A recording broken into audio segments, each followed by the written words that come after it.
What are you doing? You stay close, okay? All right. Welcome to HortTube. My name is Jim Putnam. This is the Sunday garden question and answer video that I do on Sundays. You can ask questions down below this video for the next question and answer video, but it'll actually be 2 weeks because next Sunday I'm going to do a subscriber Sunday.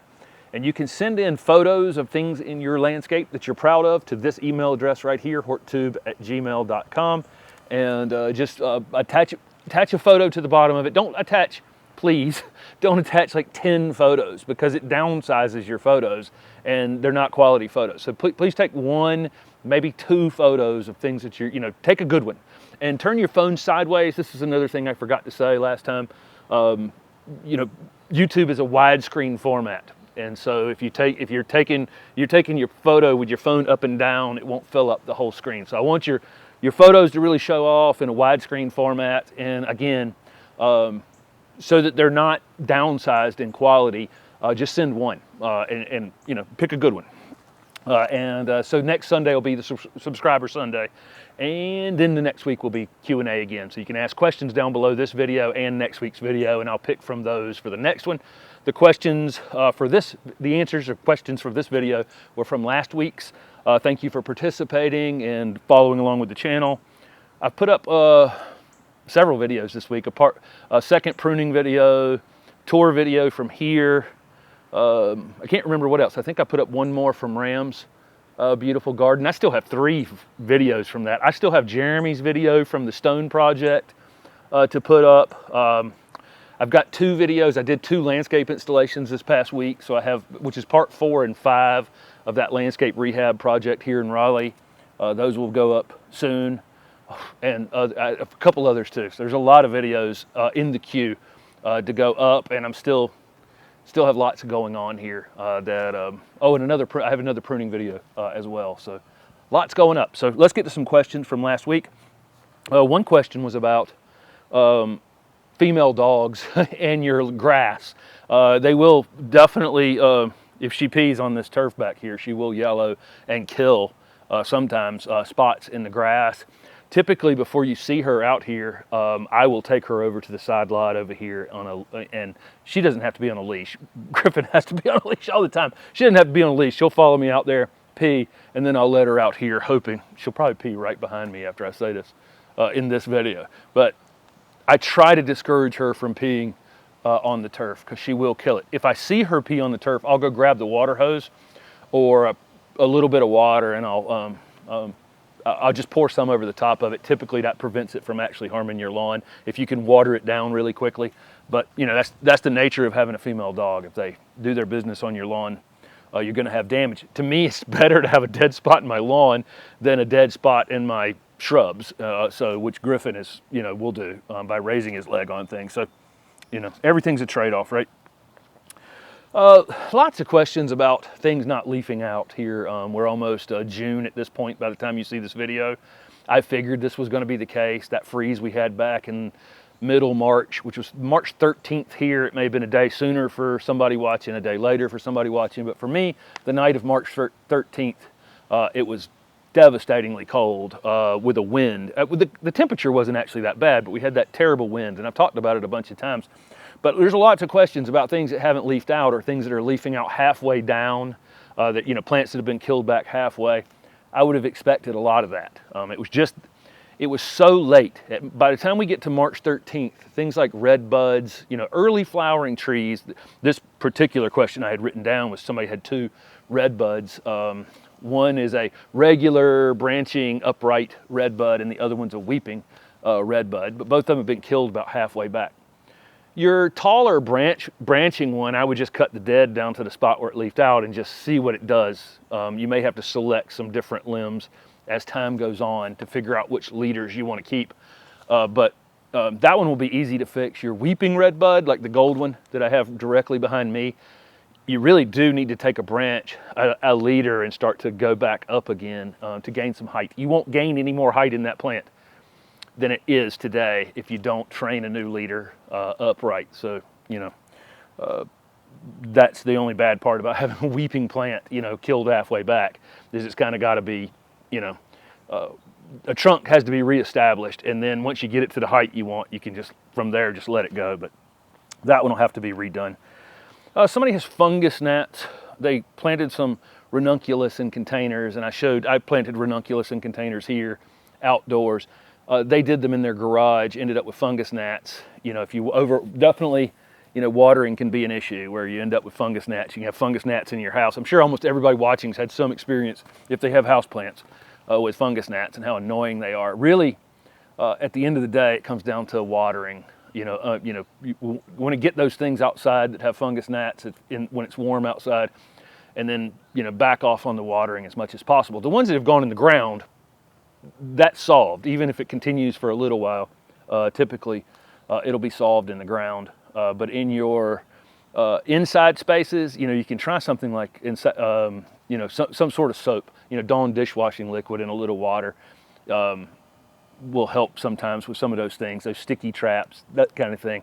But really, at the end of the day, it comes down to trying to let your plants get as dry as they possibly can, but still not negatively impacting them. You know, goes a long way in preventing fungus gnats. I used to have more of a problem with them when I paid attention to my houseplants, and I have a lot of houseplants. The porch is full of houseplants. I don't really have fungus gnats anymore because the plants get so ignored. You know, the plants kind of have to tell me when they need water, and I find that that's the best arrangement we can come up with me and the houseplants. Or, you know, if I walk by and you're telling me you need water, you'll get water. Okay. Somebody has a Ruby Falls redbud, another weeping redbud, like my Golden Falls redbud, and they've got some seed pods on it. Wanted to know if the seed pods would be true to seed, meaning that will it be another purple weeping redbud? Possibly, but it's just as likely that it crossed with another one, like a bee went to a regular redbud and then went to that one, and the seed won't be true, and it'll be unique in some way or different in some way, but it's definitely worth trying to germinate them. Sometimes they won't germinate at all, you know, on some of these hybrids. But if it does, it could be unique or different, or it could be similar. But definitely worth the fun of, you know, of germinating them. Let's see. One thing I talked about last week was spraying, and that, you know, you might leave some spray residue from one chemical in your sprayer that harms your plants later, like leaving Roundup or something in a sprayer and then spraying something else. Another thing I didn't point out and somebody else did below was time of day, and that's very important. You can definitely damage your plants with chemicals at the wrong time of day, or when it's super hot outside, when the sun's high in the sky. So keep that in mind. I always did my spraying in the evenings at the nursery, you know, which is the most spraying I ever did in my life was when I had a nursery. But we would do the spraying in the evening for two reasons. Number one, it's cooler and it's less stress on the plants. And then, did I say number one or number two? Number one, it's cooler. And number two, it was better for the employees. And so I preferred to spray Friday evening if I could. That way people weren't out there with their hands in the chemicals over the weekend. So that was always my plan at the nursery, to spray in the evening. But again, that person pointed out something that I should have said, that's a potential problem with spraying anything. Again, I'm not spraying anything here. But if you are, keep that in mind. Don't spray when it's 95 in the middle of the day. Okay, somebody has some sky pencil hollies with root suckers, you know, little pieces coming up from the roots about 4 or 5 inches from the main trunk. So many plants will do that. It's completely normal. You can cut the root suckers off. Sometimes you can, you know, split root suckers away from the plant. Probably not so much on that sky pencil holly, but it's normal on plants that are being cut from the top. And so likely that sky pencil holly was allowed to come up pretty tall, and then a nurseryman cut it, and then it was allowed to come up again, and then they cut it probably a second time when they're potting them each time. Anytime you're cutting on plants, you're probably forcing new growth from the roots, or the roots get damaged sometimes and you get root suckers. And then there are lots of plants that colonize. Not so much with Japanese hollies like that, but there's a lot of plants that just are colonizing plants that will, you know, root sucker on purpose. They're trying to cover as much area as they can. It's not abnormal. They can be cut back. Let's see. Somebody asked about how to control oak tree saplings in their beds. And there's just really no way other than pulling them. I mean, you'd have to, you know, true with any kind of weeding. You're either going to spray it, which you know, my stuff's so close together in here, even if I wanted to spray at this point, it'd be hazardous to my plant material potentially, trying to spray anything out here. And secondly, you can use, you know, some sort of hoe, you know, to break them off. But I find with things like oaks, maples, you know, anything, you know, most of these little, you know, most of the tree saplings that come up, I can pull them, you know, about as fast as I can do anything else. And I just leave them in place. So I'm not gathering them up. I'll go through here, this big giant oak above me, you know, there's tons of saplings that come up. I just pull them as fast as I can go, and just let them drop on the ground. They're dead as soon as you put, you know, break the soil barrier with them. Some weeds are not like that. Some weeds you throw out there, they'll root right back in. But something like an oak or a maple, tree saplings like that, you know, but get them while they're small and they're easy to get up. Half of them were probably planted by squirrels. Let's see. Somebody said possibilities of planting a purple daydream loropetalum in zone 6.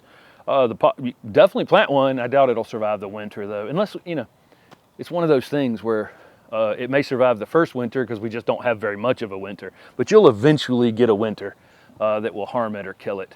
So your best, you know, something that's that marginal, trying to grow it as a container plant, and then that way you could protect it in the winter if you wanted to. Or, you know, alternatively grow a barberry or a purple foliage weigela, or, you know, something else that has that dark foliage that you can grow in your area without having to spend, you know, a whole lot of time, you know, perennial like penstemon, or, you know, there's a lot of purple foliage things that are hardy in zone 5 and 6 and 4 that aren't, you know, loropetalum. And I said loropetalum again, so there you go. Don't have to worry about that the rest of the video because that's already been checked off the list. Somebody wanted to know why the mully grass at their garden center they were looking at was like $35 for a 3-gallon container. I'll admit that's probably pretty steep for mully grass, and it's you know, it's a native grass, and so they wanted to know, must be tough, must be easy. It's actually not an easy plant to grow in a nursery setting. It's an easy plant to grow in the landscape, a very easy plant to grow in the landscape. As long as I've kind of a plant that the more you abuse it, the better it does. I mean, it grows well out at the hell strip, out at your sidewalks and things like that. But in a nursery setting, man, we'd have 500 mully grass when they went to sleep in the winter, and then, you know, only 250 or 300 would wake up. They'd rot in the containers. So in a container nursery, that's true with a lot of plants. There are a lot of plants that are easy in the landscape, tough in a nursery. There's a lot of plants that are really easy in a nursery and not such great landscape plants. And so that, you know, so keep in mind, that's probably part of the cost of it. And then everything is just more expensive, just in general. Keep in mind though, if you buy, you know, I probably wouldn't buy a 3-gallon grass, just in general. If I could avoid it, I would want to buy a less expensive one. And keep in mind, you're buying something that you can later divide. So any plants where, you know, something like a hosta, if I can get it in a small container, I know I can make 2 or 3 or 4 more in just over the next few years. And so that'll be the same thing with that mully grass. Even if you had to buy one that was $35, which again seems high, you can divide it later. So you can get more value out of it down the road. So, but I just want to point out that is part of their question was, it's a native, so it must be easy. That particular plant in a nursery setting rots in the wintertime if your containers stay too wet. It's pretty easy to do. There's some nurserymen going, yep. That's true with a lot of grasses, actually. When they're dormant in the wintertime, they can have problems. Somebody has a sunshine ligustrum that's thin and hasn't started to leaf back out. I think this is a combo, because a lot of times sunshine ligustrum will lose all its leaves before it starts putting on new growth in the spring. It's evergreen, but they shed their leaves. Privet sheds their leaves when they put on new foliage in the spring. Sometimes it happens too early. I would imagine this year it's a little worse on some because we had that freeze. And so the plant was probably about to put on a flush of growth. Then the freeze came, it went ahead and dropped the old leaves, and then, you know, sat naked. Mine dropped a lot this year. It's thin, it's almost back fully out though. But then I'll see one that's perfect in the landscape, didn't have any problem, and then I'll see another one that's, you know, almost completely naked for 2 or 3 weeks every spring. Almost no rhyme or reason to it, honestly. Mine did not defoliate last year, it did this year. Let's see. Another one of those dogwoods not leafed out, and it's almost June at this point. The person made a comment down below just to check the stems. Anything you're trying to figure out whether it's dead or where it's dead on the plant, you can bend the limbs and see if they're still pliable. You know, if you bend it and it breaks, obviously it's dead. But if you're bending it and they're still pliable, or you can use your thumbnail and scratch the bark a little bit and make sure it's got that green layer underneath the bark.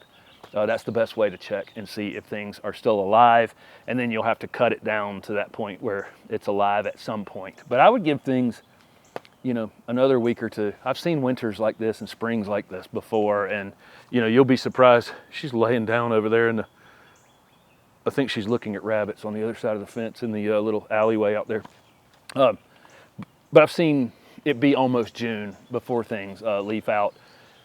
Less likely every day if it still hasn't leafed out. And unfortunately, don't take any of these things you know, as some sort of sign that you're a bad gardener or whatever. That was a tough situation. I think this person was in Tennessee. I think the 2 half-dead redbuds were in Tennessee. Other side of the mountains, it was even rougher than it was here. We actually always here on the east side of the Appalachians, we tend to get things a little bit muted. You know, the mountains take a little bit of the power out of things. So I might imagine over in Tennessee, the wind was higher, the temperatures were lower, you know, that kind of thing. Okay. Somebody asked me about, in my container planting video, I had used a little pine bark fines, or really fine ground up pine bark, and they were just comparing it to peat moss because they can get some pine bark. I definitely use some pine bark in your containers if you can, because it drains well, but it drains so well that you'll need additional water. So I'm using a compost and a little bit of pine fines. The pine fines for me are almost just in there to lighten the load. I always get comments when I say anything about putting pine bark in a container. It's going to steal the nitrogen. It's going to steal the nitrogen. Bark is different than wood. Okay, you're not putting wood chips in the container. Wood chips in the container probably would yellow your plants a little bit, although just a little bit. It's not the extreme thing that people make it out to be, but it can temporarily yellow your plants a bit. Bark won't do that, and pretty much every single nursery plant you ever buy is grown in some sort of bark from a pine, or probably out west, you know, something different like a fir or something like that. They're growing them in bark because the water drains through them really, really well. If they use any kind of peat in a nursery container or compost in a nursery container, the weight will go up, the water content will go up, so your shipping cost will go up, your loss will go up. So that's why they're using bark. Bark's a great thing for containers, but as a homeowner, you know, we water in once or twice a day. So that's why we tend to use a little more peat or coconut coir or compost or something like that to hold a little bit more moisture. I'm switching all to compost just because I think the other two are, you know, just environmentally, you know, not the best things to be, not the best things. You know, digging out carbon from the ground doesn't seem like a good idea. And coconut coir is honestly a ridiculous substitute. Now, I tend to not be really strong in my opinions on, you know, on this channel, but it's a ridiculous substitute to take a tropical product and dry it out in a dryer, compact it, wrap it in plastic, put it on a ship, burn whatever fuel the ship runs on to a port in Los Angeles, and then truck it across America, and you open it, a plastic bag, and go, oh, look how I'm such an environmentalist. You're not. You're not. Leave the coconuts in the tropics, and you know, you eat the coconuts, but you know, whatever. But the coconut coir just needs to be fertilizer and mulch for their trees and stay in the tropics. It's not environmentally friendly. Let's see. Somebody had a Brazilian grape that lost all its leaves this winter, and wanted to, they were just asking in general questions about it as it's starting to wake back up. And so I wrote the question down, not for their Brazilian grape so much, is just to tell you that when you have plants that are under stress, so your plant is, you know, it got really, really dry, and then you watered it at the last minute and it's popped back up, but it's lost half its leaves. Or you watered it to the point where it's just, you know, it's got yellow leaves on it, and it's, you know, you've overdone the watering on it. If you ever stress a plant, back off on everything, okay? Back off on the amount of water you're giving it, the amount of fertilizer you're giving it, even the amount of sun you're giving it sometimes if it's in really, really hot, a really, really hot space. And let it dry out. If you think about the damage you're seeing on top of the plant is probably related to some damage down below. And so you went from maybe a really root-bound container plant, to it being kind of rotten roots in the container. And if you keep watering it, you're going to kill it. You're going to love it to death. So when you have a stressed plant, back off, okay, and let it become pretty dry before you're watering it. And again, back off on fertilizing it. Let it kind of stabilize and stop pushing it. Okay. Somebody asked about pruning their autumn moon Japanese maple. Wanted to know the best time to do it. If you were going to do a heavy pruning on it, winter would be the best time to do it while it's dormant or just before the end of winter. But if it's just like one crazy limb here or there that you want to take off of it, take it off anytime. I try to stress that in all the pruning videos. If you've got one limb on something that needs to come off, take it off. Don't worry about it. Cut it and keep walking.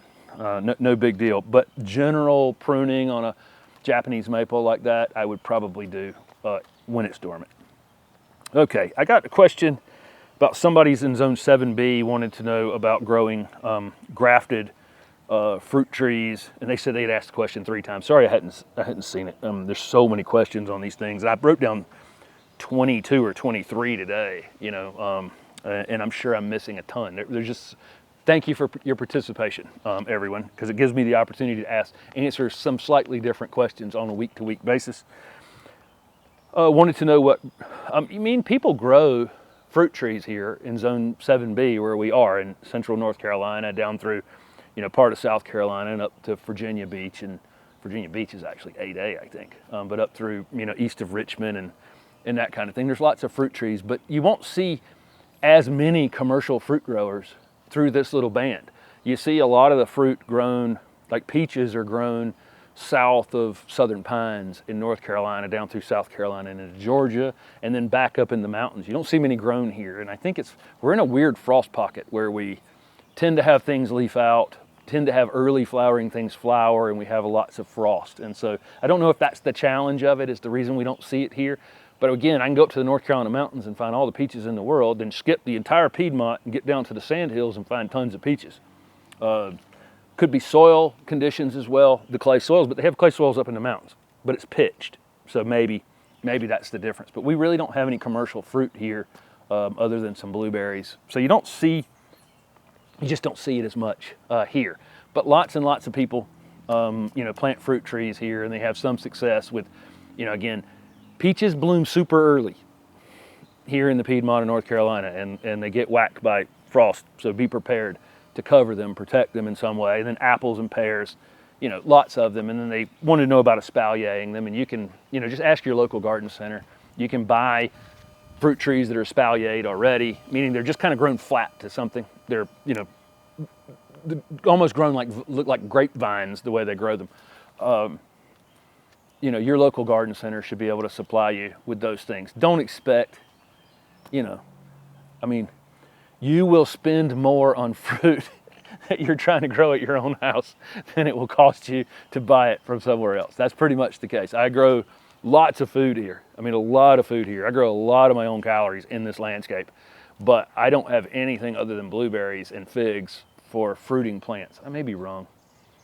I have a service berry, if that counts.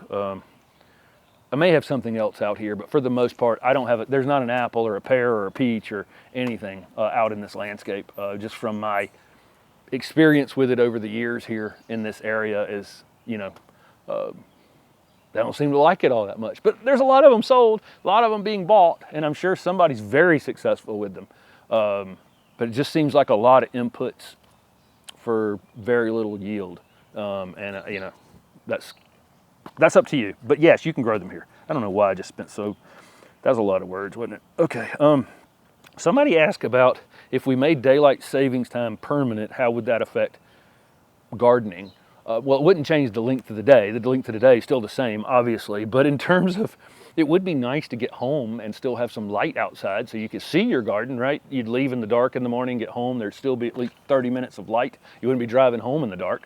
So I guess that's how it would positively affect gardeners, is they might actually be able to see their garden in the wintertime. Those of us in the south, let's see, up in the north, you'd probably still be coming home in the dark.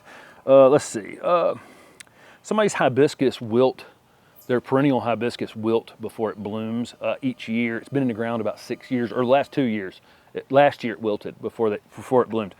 I wonder now if it's just root bound, if it's very root bound. You can divide those perennial hibiscus. You can pop them out of the ground and cut them in half and divide them somewhere else. So I'm wondering if it's just become such a colony of them that they're competing with one another. So, you know, you're talking about a plant that actually likes wet feet in the summertime. It kind of likes, you know, that's a plant that you want to, you want to keep water on it while it's trying to bloom. You know, swamp mallow is, you know, one of the common names for it. So, you know, keep that in mind. I think it's probably trying to do too much. It's competing with itself, you know, with lots and lots of, you know, branches coming from the ground every year, and it's flowering. I would divide them next winter if the same thing happens this year. When you get to the point where it's starting to do that wilting thing, I'd be watering them for sure this year.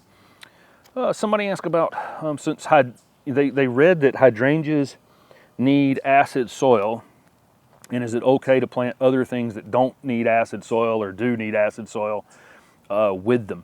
Not all, you know, hydrangea macrophyllus have a wide range of pH that they'll grow in. They'll grow in pHs over 7. The flowers tend to be pink, but then they'll go very low on the other spectrum and take a very low pH. I think hydrangea quercifolia, which is our native oak leaf hydrangea, that thing likes probably something around 5.5 to 6.5, something pretty low, I would imagine. Same thing with hydrangea paniculata, arborescens. Would prefer it, but they don't, I mean, they do okay in neutral soils or slightly alkaline soils too. I think all of them do. I would experiment, you know, here in the southeast United States where we have, you know, we tend to have pHs between like 4 and 6.5. Almost everything that's, to me, that's interesting, we can grow in those types of soils. Boxwood's like a slightly higher pH typically. If you go back, if you haven't watched the video that I made, it's, you know, I'm back at my garden center like 3 or 4 years ago. I did a video on why pH is important. That's a video you may want to go back and watch if you haven't watched that video. I need to redo that video where I can show it a little more sophisticated probably at this point. But pH is extremely important. The pH of your soil determines what nutrients are available to your plants. And so acid-loving plants that like a low pH, tend to be heavy iron feeders. And this is hollies and azaleas and rhododendrons. Lots of plants fall into this category of plants. Blueberries, they're heavy iron feeders. And iron is most available when the pH is pretty low. When the pH is, you know, when the pH is higher, things like phosphorus or potassium tend to be more available. And I show in that video, if you can, you know, a pH around 6.5, and I'm around 6 right here, you can grow almost anything you want to grow. So keep that in mind. If your pH is sitting somewhere between, you know, 5.8 and 6.8, you're in that kind of sweet spot where almost every nutrient's available, and you're probably okay to grow most things. You get much over 7, you probably need to start adapting to more alkaline loving plants, and, you know, that would be the case also if it was much, much lower than that. But mine happens to sit in kind of a sweet spot, and most people's do.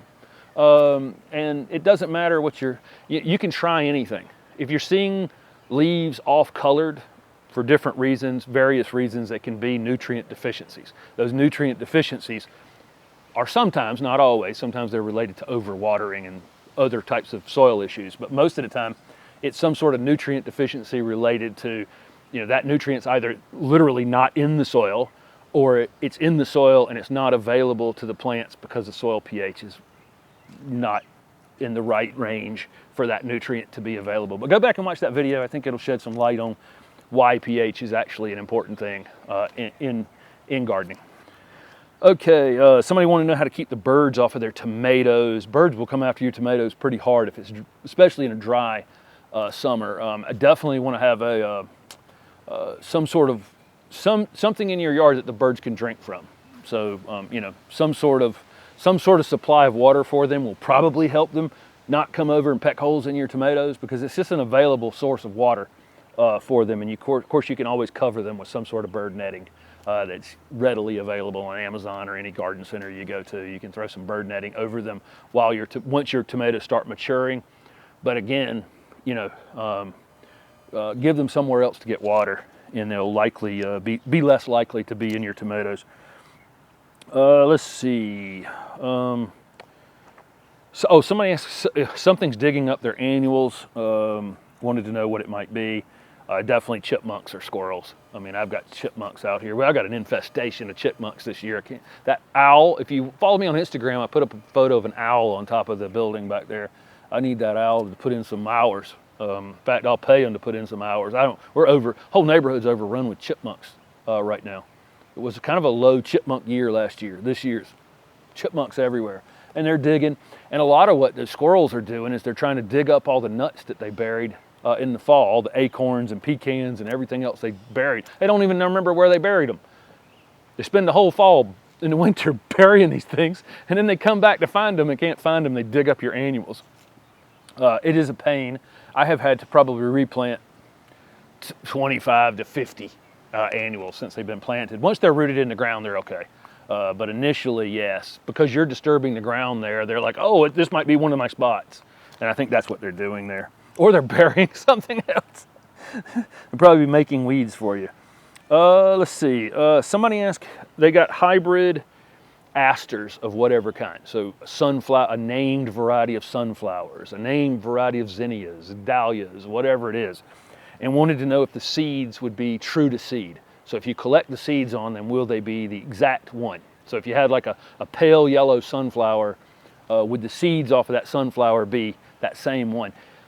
Asters are the most, Asteraceae, which is the family that asters belong to, and that's dahlias, zinnias, and so many things that you love, coneflowers and black-eyed Susans, and so many of the flowers that are in your landscape. Would surprise you how many of them are actually asters. Asters are arguably the most successful plant on earth. They grow in all 6 continents, and they grow from the desert to, tropical, everywhere on earth you'll find asters. Orchids are right there with them. Orchids and asters. The one thing that makes asters so successful is how many seeds they produce. So you see any kind of, coneflower, count the seeds that are in that. Every single individual flower is, in every individual little flower in a sunflower that becomes a seed. Look how good they are at making seed. They're also self-pollinating. But initially, they only put out the male flower parts, okay? And they hope to cross-pollinate. An aster's goal is to cross-pollinate with one that's nearby. If it doesn't, though, it has a backup plan and it self-pollinates. So the question about whether you're going to get true to seed is, did a bee cross-pollinate it with another one? That's what we don't know. And so all of my dahlias, my seedling dahlias over here, they cross with one another, and I get new, surprise, interesting ones. I actually want new, surprising, interesting ones. In order to make sure you have the same exact one, you have to isolate those plants and prevent bees from transferring the seed. So if somebody's doing them from seed or selling seed, they're isolating them and making sure that they're not crossing with other ones. So that's how that's controlled. But I actually want all my zinnias to cross because I'm collecting seed on those. Same thing with my dahlias, sunflowers, any of those things. I can get them to make me new and interesting ones. So I'm surprised every year by it. But it is a good question. The only way to ensure it is to have them isolated by themselves, so that nothing is cross-pollinating them with another sunflower, or if it's dahlias, another dahlia. Okay, and a lot of, some of those things like dahlias we can actually do from cuttings. Coneflowers we can do from cuttings, and so you can make sure you're making a clone that way, or division. A lot of them can be done by divisions, or in the dahlia's case, you can dig them up and divide them as tubers. Too many words now, but asters are a lot of fun. There's no place on earth basically other than the poles where you won't find interesting asters. 30-some thousand species, maybe more. And then another aster question is somebody had, talking about repeated diseases. They had a plant, I think it was a coneflower, it got Astor's yellows. It's a disease that asters get, and a couple other things outside of asters, like tomatoes, I think can get asters yellows, which doesn't surprise me that tomatoes would figure out a way to get anything. But they came right back in with a coneflower and it got it again. Pick something outside of Asteraceae to put back in its place, at least for some period of time. That would be my recommendation. But Astor's yellows is almost aster-specific disease that spreads pretty readily. And I think it was probably introduced from somewhere else, like so many things, but it has a pretty negative impact on our native asters to the southeast. But again, don't plant the same thing back in the same hole if you had a problem. It'd be like having rose rosette on a rose and then popping another one in the ground in the same spot. It wouldn't make any sense. So if you end up getting a problem and you dispose of a plant for that problem, don't put the same thing back in that same spot for sure. So, okay. I think that's it for this week. That was 23 questions. Thank you guys for participating. Again, you can ask questions down below, but I am going to skip a week, and you can send photos to that horttube@gmail.com address, and we'll do subscriber photos next week. Thanks for watching.